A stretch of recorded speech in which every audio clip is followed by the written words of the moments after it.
Hello and welcome to today's webinar where you will learn how to back up Microsoft 365 with the right vendor. This event is brought to you in partnership with our friends over at Veeam, and we have got a fantastic presentation, an awesome, cool live demo, and tons of resources on this topic to offer on the event today. So I think you're in for a treat. This is going to be a really great webinar. Again, thank you for joining us. Before we get started, there's a few things that you should know about the format of today's event. I should first mention my name is David Davis of Axotech Media, and I'll be serving as the moderator. We want these events to be educational. We know how challenging it can be out there in the world of enterprise IT, with challenges around protecting your data and ransomware and disaster recovery. And this event here is designed to help. So we encourage your questions in the questions box of your audience console right there. I see many of you already saying hello and good afternoon from across the United States and around the world. We also want to get your technical questions. We want to help you to solve your real world challenges. So keep those questions coming, and we'll be doing a live Q&A session at the end of the event.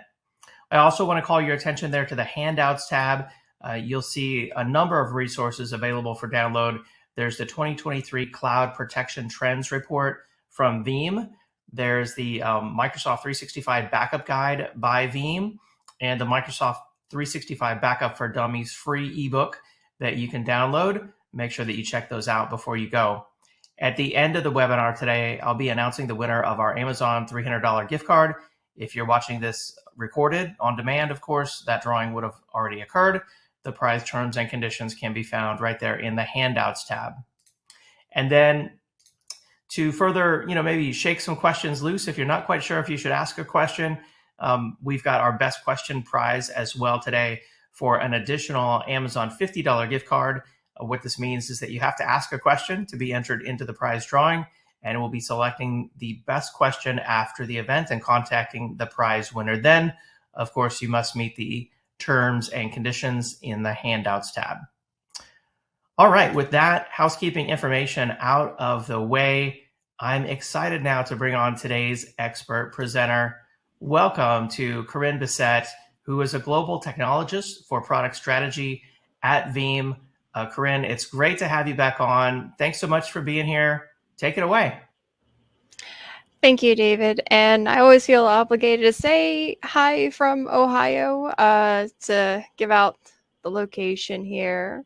So let's hop right in here. And I have a presentation gathered here today about backup Microsoft 365 with the right vendor. Of course, I'm going to be a little biased when it comes to Veeam being the right vendor for the right choice, but this presentation to start off with is going to be generalized and a lot around the agnostic things that you need to be aware of when it comes to backing up this environment, the licensing with Microsoft 365, the shared responsibility model, the types of questions you need to be asking your vendor to make sure you're getting the right solution. Then we'll be diving into some of Veeam's features and wrapping it up with a demo, some additional resources that will help you get started. And then we'll be wrapping it up with firing as many questions as possible that I can answer for you guys. So make sure you're getting those in so I can get those answered. So let's start this off with just a little bit about the Veeam platform for those that are not familiar with us. We are a complete platform. We do physical, virtual, cloud, containerized infrastructures. We do software as a service for Microsoft 365, Salesforce, all the way over to the other cloud entities for IaaS and PaaS. We do on-premises for, say, Hyper-V and VMware and other cloud hypervisors, and orchestration, so disaster recovery products and monitoring. So if you have a need for other types of services, we have a complete platform suite here, but we're going to be diving more into the Microsoft 365 side in this specific presentation. And I like to start off, of course, with some of those reasons why. And the biggest reason is real world outages do happen. And some of this data, a lot of the time when you get on these types of presentations, do not pertain to your industry, or they're not scope down to the industry that you're a part of. And what I like most about this slide is we've taken our data protection report that we've done from this entire industry scope and taken out all of the educators, all the state and local governments' responses, and took the top 5 results of the same types of industries and what you were most concerned about whenever your most impactful real world outages happened. And as you see, top concerns here for state and local government is cloud and public cloud outages, things that have happened there that have caused data loss, impactful deletion, have lost data, and company reputation. Even over on the education side, the security events and outages have caused not just an on-premises problem, but administrative configurations have caused data loss in those cloud data entities. So these don't just affect when you're looking at big enterprise organizations or healthcare or those other types of industries. This is across the board for state and local governments and education, very pertinent to everyone. And we even have an example. We internally in our company experienced in North America a higher education institution where they had a ransomware that was sophisticated enough to attack not just their on premises, but SharePoint Online migration of ransomware. It encrypted OneDrive folders locally. Then it replicated up to the cloud where they weren't able to revert any of those folders to the previous states. And they would have lost all of their data if they weren't able to do a recovery of a separate piece of data in their infrastructure. And we were able to assist with that case, and they were able to get recovered.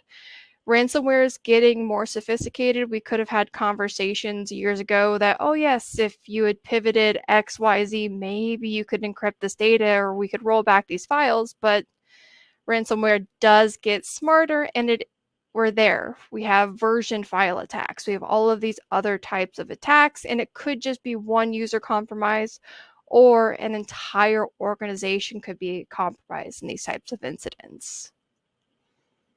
The next is some of the biggest statistics around how did these pieces of ransomware get into your organization. And it's really across the board. It's not just one entry point that we're fighting anymore. It's not just, okay, let's lock down email, train until we're blue in the face on do not click those links. Let's put up these spam filters. Let's make sure we're training our users all that we can. Well, we still have our insider threat. We have the malicious website links. We have all of these softwares and packages that we have to worry about. 0-day patching that it doesn't always catch everything. So being able to pivot around all of these attacks eventually becomes impossible, and we run into, well, the inevitable. We're going to run into an incident where we're running into an attack and having a protection of that data. And this has actually become one of my favorite statistic sheets out there. And it's not about how often or what types of attacks, but really, what are the consequences if I am attacked? And it's looking at different organizations, and this was specifically towards cloud attacks out there. And it wasn't a Veeam report in this case. This is a agnostic industry report. And one of my favorite statistics isn't even listed on this slide. If you look over here on the picture, changes in senior leadership. Almost 50% more organizations had a change in senior leadership when they had a consequence of data breach in the organization. So that's something to keep in mind if you want to have job security, making sure your data is protected in these types of incidents. All right. So let's kind of pivot away from some of that data. If you would like links to any of those data, they're available on the slides. Some of the resources in the handouts have links to additional forms of that data from us at our company, and we'll have some additional resources at the end that you're able to take that away with you. So we're going to be fighting a perception here in some cases still where, do I really need a backup? Microsoft 365, software as a service, the perception is the infrastructure and the data are protected in the umbrella, which is the Microsoft 365 environment, which in reality, Microsoft 365 infrastructure, the security, the underlying layers, and the platform, all of that data sits on top of, is in the hands of the Microsoft infrastructure. But the data itself is in the customer's responsibility, meaning you do need to make sure the integrity of that data is kept sound, making sure your long-term retention is kept. If anything falls outside of a retention period or is deleted on an administrative or user level, that is your responsibility because it was done through proper means. And they depict this through something called their shared responsibility model. This shared responsibility model, in short, describes anything that comes through the front door, meaning if you use valid credentials to an authentication server and it alters data on their infrastructure, they're not responsible for any of the altercations to that data, and they're not going to be able to assist you in the recovery of any of those types of data. There are longer versions of the presentation that break down this shared responsibility model, but I want to go ahead and get into some of the licensing that kind of clarify some points to this shared responsibility model for you. So I was asked about a year ago to start breaking down some of the Microsoft licensing, and if you're on the side that has to, in your organization, work with Microsoft licensing, you understand that this can be a nightmare if you have to work with Microsoft sales and you've listed out the types of things that you need in your organization very granularly. You may get 3 different answers from 3 different sales representatives, depending if you're on government or if you're working in Azure protection or what you need. You're going to be breaking down into governmental license. If you want frontline workers, you're going to be working with your F license and your P license. This gets very, very confusing very, very fast, which is why we're going to be breaking down into this more deeply into the more common E license suite. The E license are going to be along the lines of whether or not you're getting more application space from the E1 to the E3 license. Then you start to get more security heavy from the E3 to E5 license. And we can see that more plainly here when we're looking on the cybersecurity aspect of these licenses. So from E3 to E5, you gain something called in a higher level of conditional access. This conditional access allows you to grant conditional access more granularly to users outside of just the predefined conditional access options, and you can use just-in-time access privileges to those end users. But that doesn't give you a separation of privileges to those backend data entities like a traditional backup. Then when you look at, say, enhancements inside of the console between the E3 and the E5, you migrate from something called a context search option in your compliance portal to an advanced search option for your e-discovery. So you get the full e-discovery process when you get your E5 license, but this doesn't give you granular restoration. This only gives you the ability to hand over inside of court cases certain tagging and any type of search and history from that tagging, but you are not able to restore back to the original locations any of this type of data.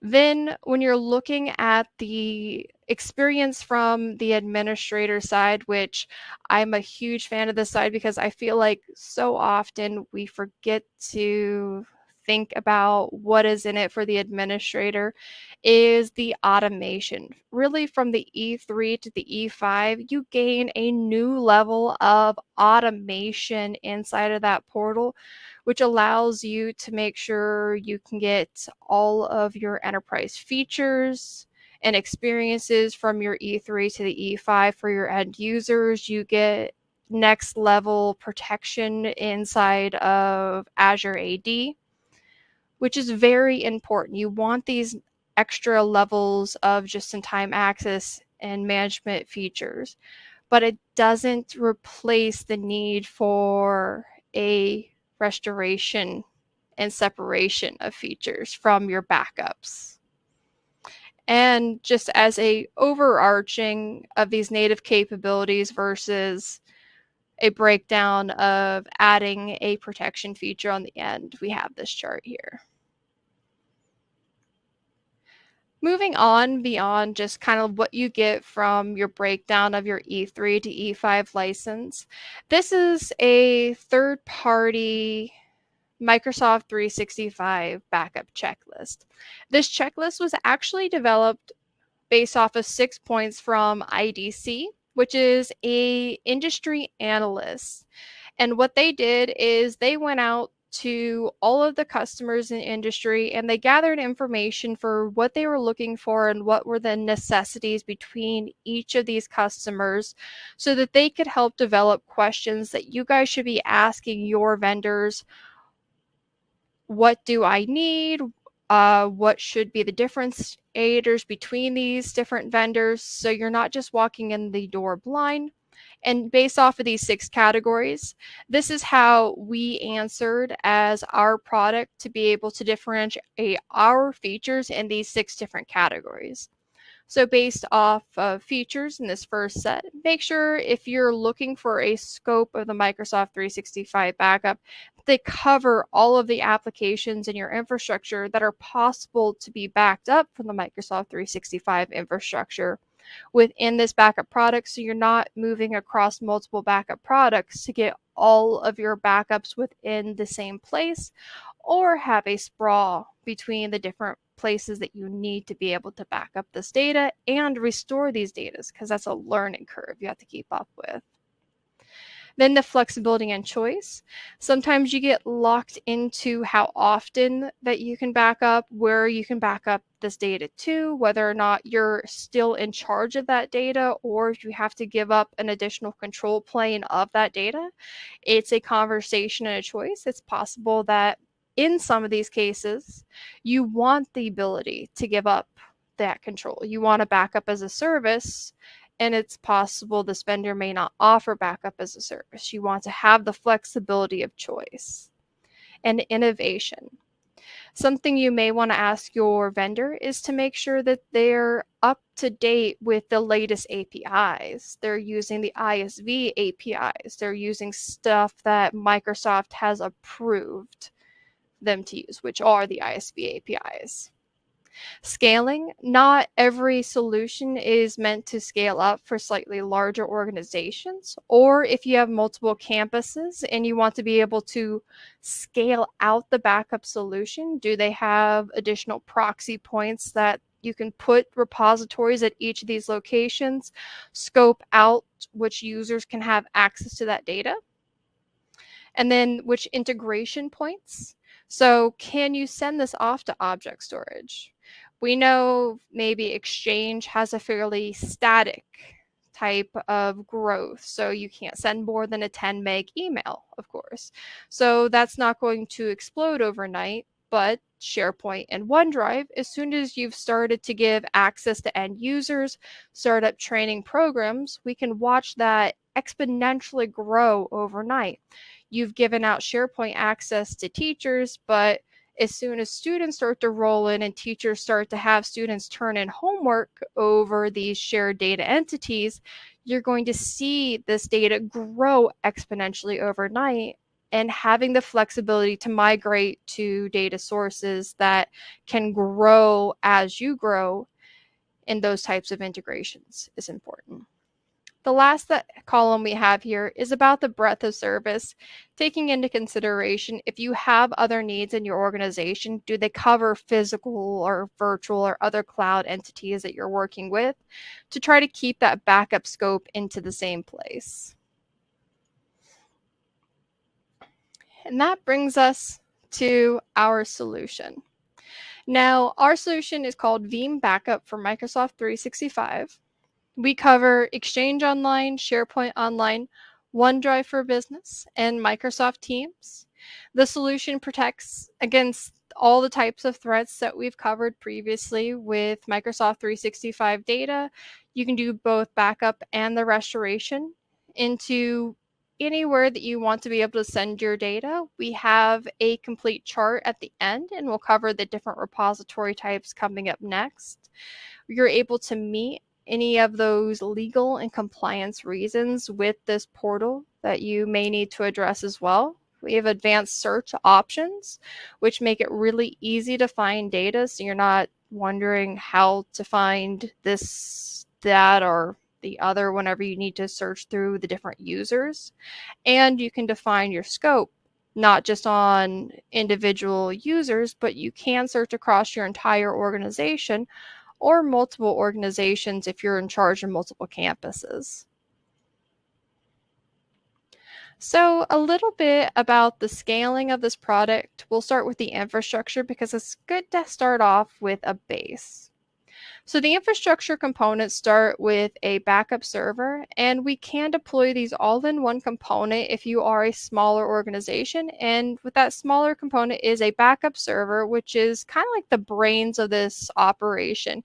You can configure all of your jobs here. You add in all of your repositories here. You can configure all of your scheduling options, including your backup copy jobs. Then you have something called proxies. Now, the proxy component can be the same on the same server, or you can dedicate other machines out in the same organization or at other locations if you have other places that you would like to offload some of that workload to, and attach repositories to these proxies to take the workload off of that specific building, or if you're in charge of multiple buildings at multiple locations, have a centralized server and then offload the workers to those specific locations while keeping the same place to be able to do restorations. And that's the difference between our simple deployment, when you keep all of those components on a single machine, or when you're doing an advanced deployment, you're taking that core deployment and then you're moving off and you're adding additional proxies and repositories. We start to refer to that as our advanced deployments. Starting to refer to as maximum theoretical configurations. To start off with that base server, you're looking at 8 CPU and 32 gig of RAM.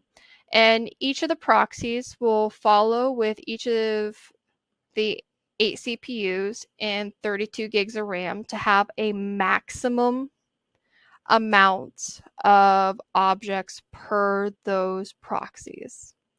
So we'll say if you have a proxy that you want to process 20,000 objects, you would have the 8 CPU and 32 gigs of RAM, and then you can have 50 proxies added into that single core server, up to 1 million objects being processed per that instance.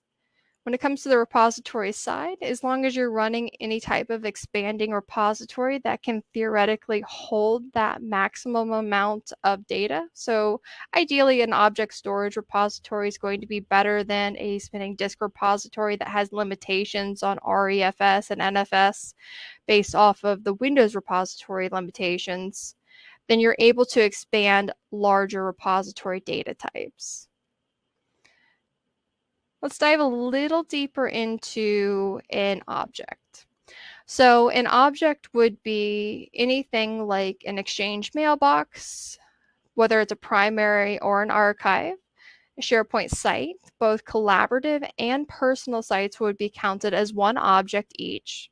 Then you have your OneDrive for Business and your Teams. So each of the objects listed on this here would be one. So if you have a user that has one of the each object types that they can have, which is a primary, archive, OneDrive personal, and a SharePoint personal, that would be 4 objects per user, when you're doing these types of calculations.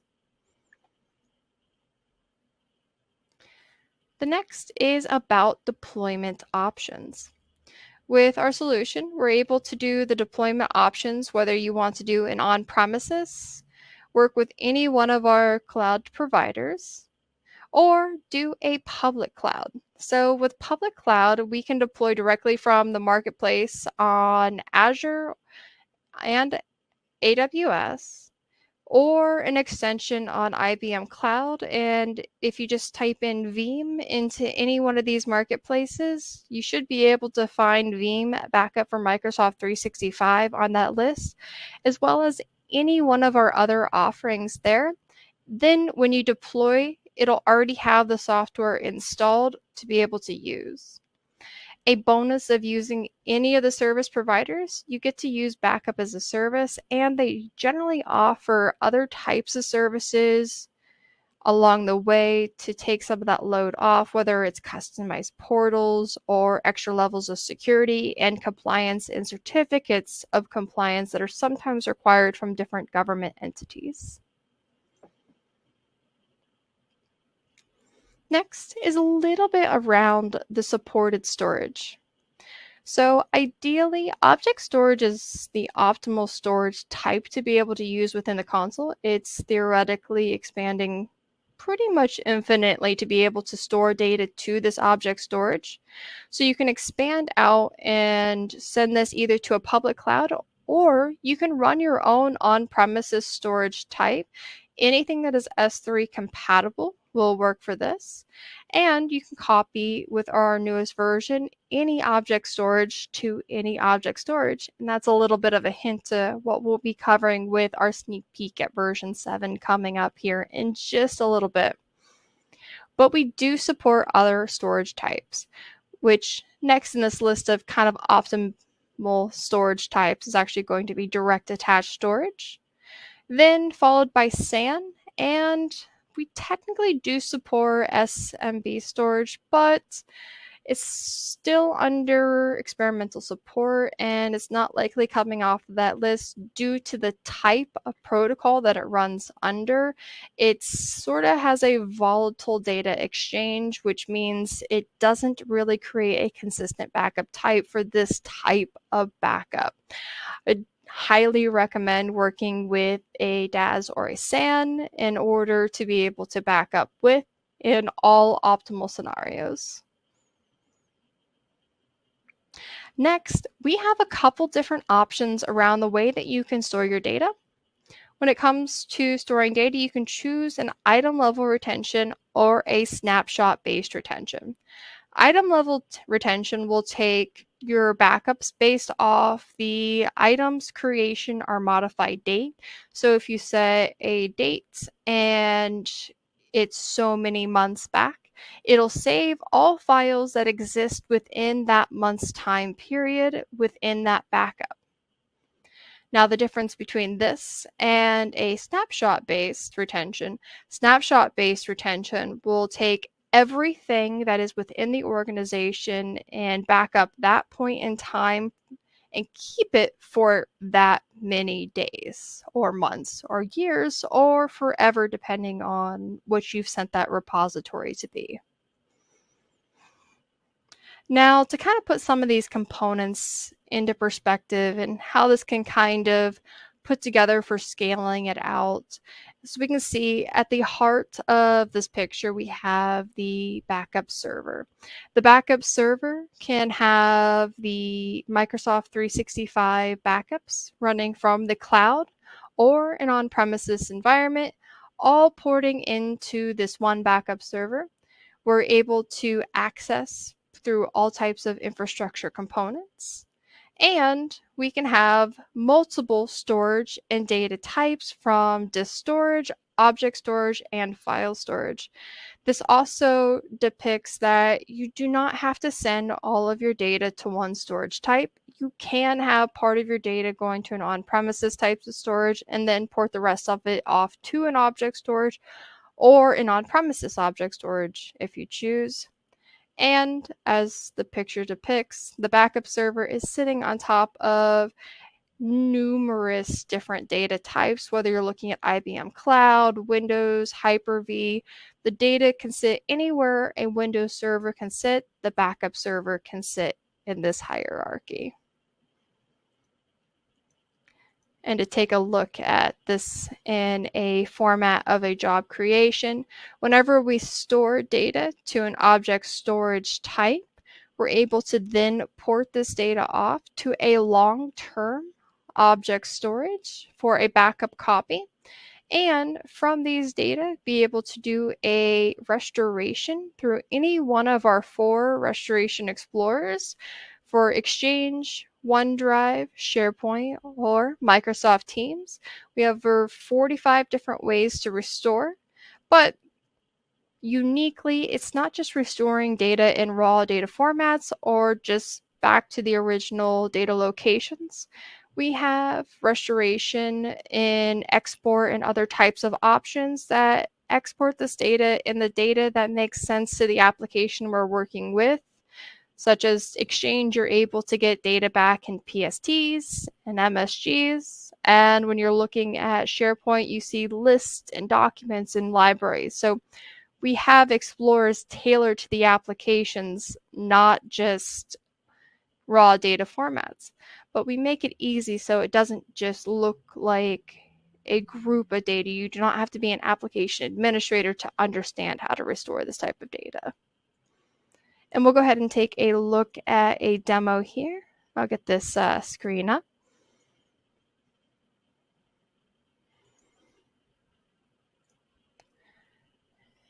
We'll make sure we can see this. Looks good, yeah. Perfect. And we'll go ahead and get some of the explorers going here so we can take a look at the restoration on the back end. And we'll start off in the console. For those that are not familiar with Veeam, and for those that are familiar with Veeam, if you've been inside of any one of our products, this looks very familiar because we build all of our products to have a very similar look and feel. That way, when you do get into the product, you're not relearning a whole new product from one to the next. So when we get in, we have our organization screen here. You're able to add in your organization and you can immediately start creating jobs based off of whatever type of scope that makes sense to the business. And here, whether you're doing users, groups, sites, teams, or you can add in the entire organization. And as I've added in the entire organization, you can even scope down to just having the mail, the OneDrive, the sites, or the individual teams and chats. And exclude is just as dynamic. In my case, I have an exclude that excludes certain users that I know are just going to have development data that I don't want to back up because I know it expands and contracts and there's no useful data in there at all. And I don't want them to bloat the backup. And I just add this instinctually to all of my jobs. From here, you can schedule the job however often that makes sense to the business, whether or not it's daily, or if you run it periodically, you can create windows of termination. So this window doesn't overlap with, say, business hours if it's an on-premises environment or you don't want this running during certain hours. You're able to schedule that within here. Our primary backup jobs create a secondary backup policy off of those primary backup policies. Then you get the flexibility to determine when you want those jobs to run. Whether you do want them to run immediately after, or you want the flexibility to only run them at certain times, you're able to do that immediately off of that backup copy. And we'll go ahead and start off here with the SharePoint Explorer. And I have several SharePoint sites here that we're able to dive into, and we can expand any one of them here. And they're started up off of the entire organization. If we knew exactly what we were looking for, we can use the advanced search in any one of the consoles in order to search off of any one of the fields available within the metadata of the backup. Then we can come into any one of the lists. If there's multiple versions, we can even go to the version history and restore the items to the original location, view those file properties to be able to restore just the individual properties, or if you need to do a comparison to the original properties, we can do that from here. Next, we'll take a look at the Exchange. And if you take a look at Exchange, it's a very similar look and feel, but we notice this looks a lot more like we're inside of Outlook. We're looking at our email. We can compare these file properties back to the original location. We can do restorations from here. And through all of our explorers have one of my favorite features, which if there's an export option, there's also an option to be able to send an email of this item back to whoever you need to email this item to as an attachment rather than needing to export, re-upload, and move over. You can do that directly from here. And again, the advanced options, you're able to select any one of these items here and not have to worry about anything. Next, we'll take a look at Teams, and Teams are going to be the teams inside of Teams. These are not one-on-one chats inside of Teams. We do not support those yet at this time. And we'll take a look at my education side where I have my quizzes, and inside of quizzes I can see where I posted the Kahoots chat. I could restore this back. This would restore back as an HTML tab inside of my team if I have any files posted within any of these tabs. So inside of my general, I could restore back any of the files there, and reference links can be restored back to any of those tabs. And we'll spend a little bit of time in OneDrive, but a lot of OneDrive is looking at it as if a file folder, which we expect to see here, and we can see all of those files. Now, more interesting is actually going to be something we have, which is going to be our self-service portal. Now, our self-service portal allows us to do restoration of our own files once activated, but also if you've granted additional rights to, say, a group of admins or restore desk operators, you're able to give them rights to other parts of the organization, and they'll get this restore operator role. This restore operator role will automatically populate once they've signed into the restore portal and authenticated with their Microsoft login through an enterprise application through Azure. Then they can change the scope to, say, restore test site. We can change the scope over. This will go back to whatever they have access to. We can pass through any of this content and start restore processing this way. Whenever we restore any type of documentation here, we won't have access to download, change, or do anything other than orchestrate these restores back to the original location. Now, even with this new location here, we can only go to new locations within the same site, meaning we can't send this somewhere else that we might have access to. Now, what's unique about this is we don't need to have any extra site permissions, site administrator permissions with inside of SharePoint or Microsoft 365 in order to delegate these roles out in order to restore, operate for SharePoint sites this user does not have access to or have access to the second stage recycling bin. And we'll go ahead and loop it back here and take a sneak peek at what we have coming at version 7, because that was everything that we had in version 6 today. And hopefully we'll have version 7 by the end of the month here. All right. So first off, we're going to have some upgrades coming for our service providers. So they're going to be able to add inside of their console the ability to configure, manage your jobs, creating new jobs, and better SLA and reporting. So if you're looking for the service provider route, this is going to be a one-stop shop for all of your interactions with your service provider. We're also going to have integrated components with our Veeam 1 monitoring. If you are one of our Veeam 1 alumni, then you're going to be able to now be able to add in your Veeam backup for Microsoft 365 console into Veeam 1 completely free. You get 10 alarms and all of the reporting and dashboards, including the Veeam 1 clients, all for free, no additional license cost. And backup copy to any object storage with the ability to do immutability on the backup copies in these jobs. And this is our new breakdown of the entire infrastructure components. Our key differentiators coming through here to wrap up before we get to questions and some resources.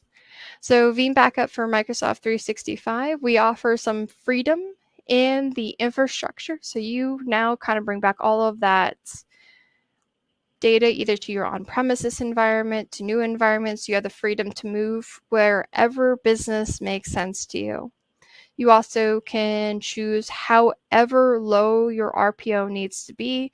If you need to back up every 5 minutes, you're able to do that. If you want to back up once a day for most of your organization, but your higher level executive and board members need to be at a lower RPO, you're able to make that decision for yourself within the console.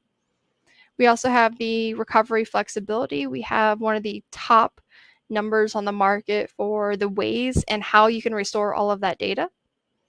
The scalability for how you can search across to all of that data, all of the options that you can search across all of that data.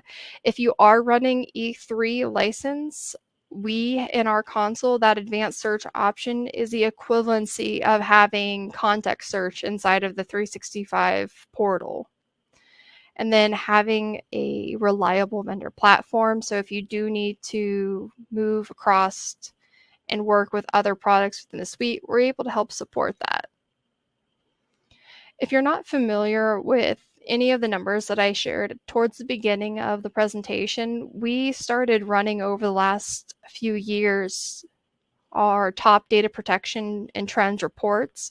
We run industry analyst reports where we get over 4,000 people through a third-party analyst group, questions asked from agnostic industries, just like we have on this webinar, and we ask, what type of problems have you had? Where are your industries at? What type of products are you running? Where were the faults at? And we publish these into a report and give them out completely free to anyone that comes to our website. All you have to do is type in a couple pieces of information, and I'll have a few of these on the next slide as well. So feel free to click and download any of these reports. They give great industry numbers, and I recommend them to anyone that is struggling to get money in their organization, because sometimes it's hard to prove, why do we need protection? Why do we need X, Y, and Z? Is ransomware really a threat because we haven't been hit yet? These really give you the numbers. It's not a matter of if, but when this is going to happen. And a lot of organizations have had success being able to get the funding they need in their IT departments. Next here is the Conversational Teams ebook. If you have questions about backing up Microsoft Teams, the data sprawl that happens in the back end, some of those back end workings, this is a great ebook in conjunction with an MVP written. The technical guide for the Veeam backup for Microsoft 365 deployments, if you're looking to deploy that in your infrastructure. Microsoft 365 free dummies book, which is also in the handouts. And if you would like to try it today, you're able to try it for 30 days completely free. And if you're only backing up 10 users, we actually have a community edition. The community edition never expires, always allows you to upgrade, and it has completely unlocked features for backing up 10 users and 10 terabytes of SharePoint data. And I'll send it back to you, Dave. All right, great presentation, great demo. I love that. I learned a lot. I didn't know the current version did, so much, and you're already releasing a whole new version with version 7 coming right up. So more new innovation, more new great features on the way. Kudos to Veeam for just continually, innovating. And we'll leave up that slide right there on the screen for anyone out there. It's got a QR code. It's got a direct link. You can click on that link and you can try this out for yourself, as Corinne said, free for 30 days. We've got lots of great questions coming in. If you have a question, now is the time to get it in, because we're just going to kick off Q&A. And I'll start off with this one, Corinne. They're asking, are there education or nonprofit discounts available for Veeam licenses? Yes, if you are able to get with our sales team, we do offer nonprofit and educational discounts for Microsoft 365 user license for Very nice. our backup. Nice. Love to hear that. Let's see here. I'll go to this question next. They're asking, can you restore individual Office 365 emails with the Community Edition? Yes, you can do all restoration capabilities with the Community Edition. We do not limit any type of restoration whatsoever with the Community Edition.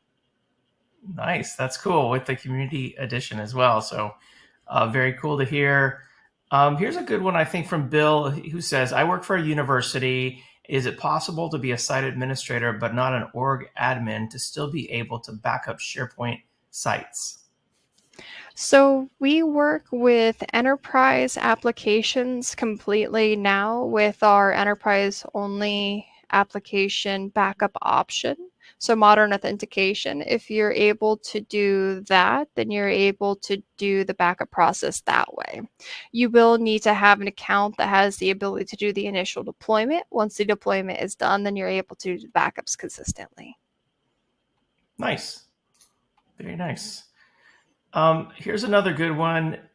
I think you answered, but this is always good to hammer home, and that is, Dimitri's asking, what advantages does Veeam Backup for Microsoft 365 offer compared to the built-in backup and restore options available from Microsoft?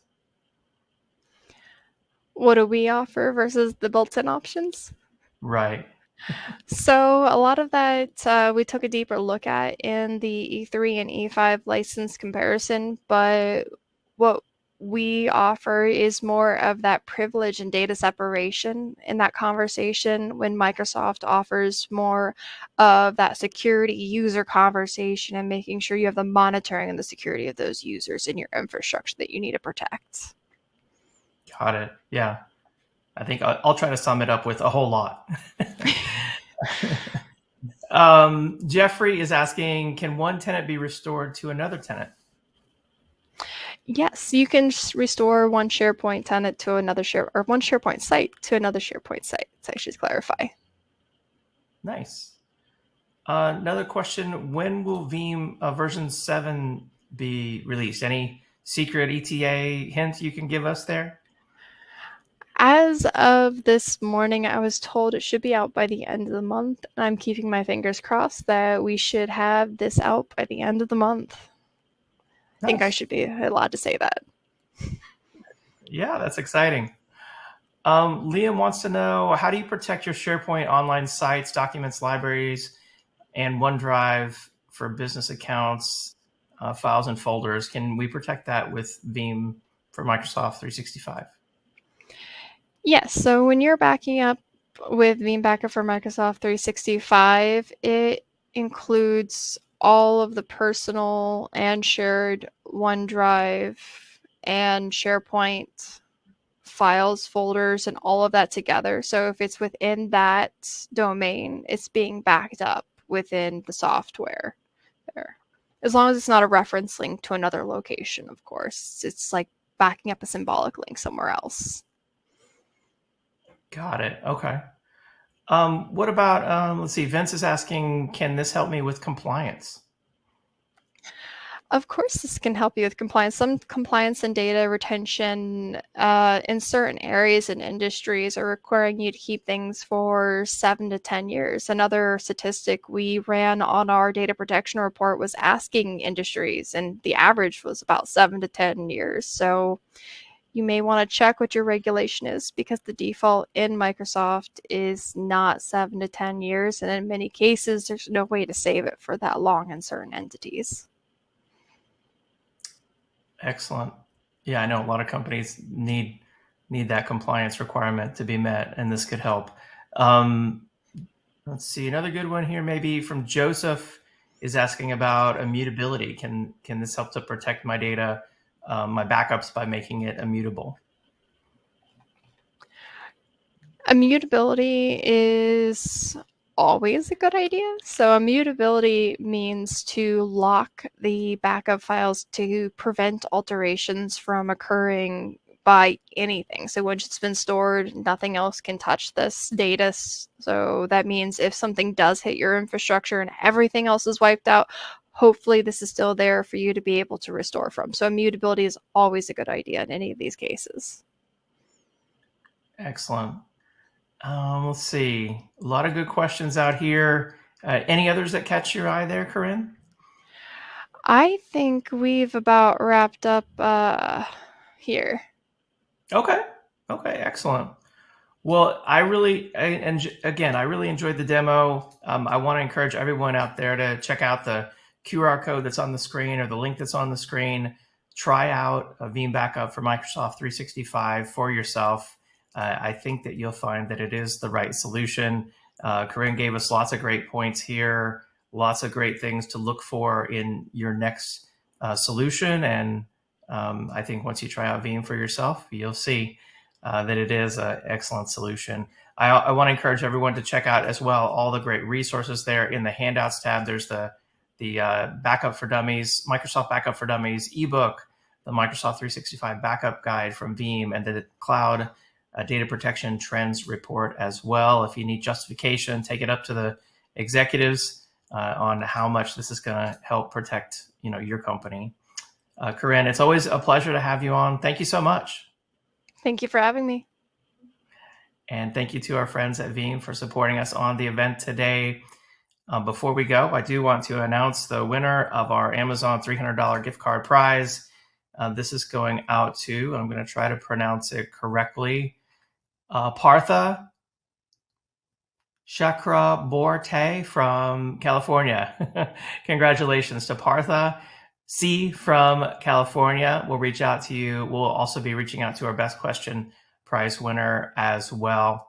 I hope that you learned a lot on the event today about protecting your data in Microsoft 365. Stay safe, and we'll see you next time. Bye-bye.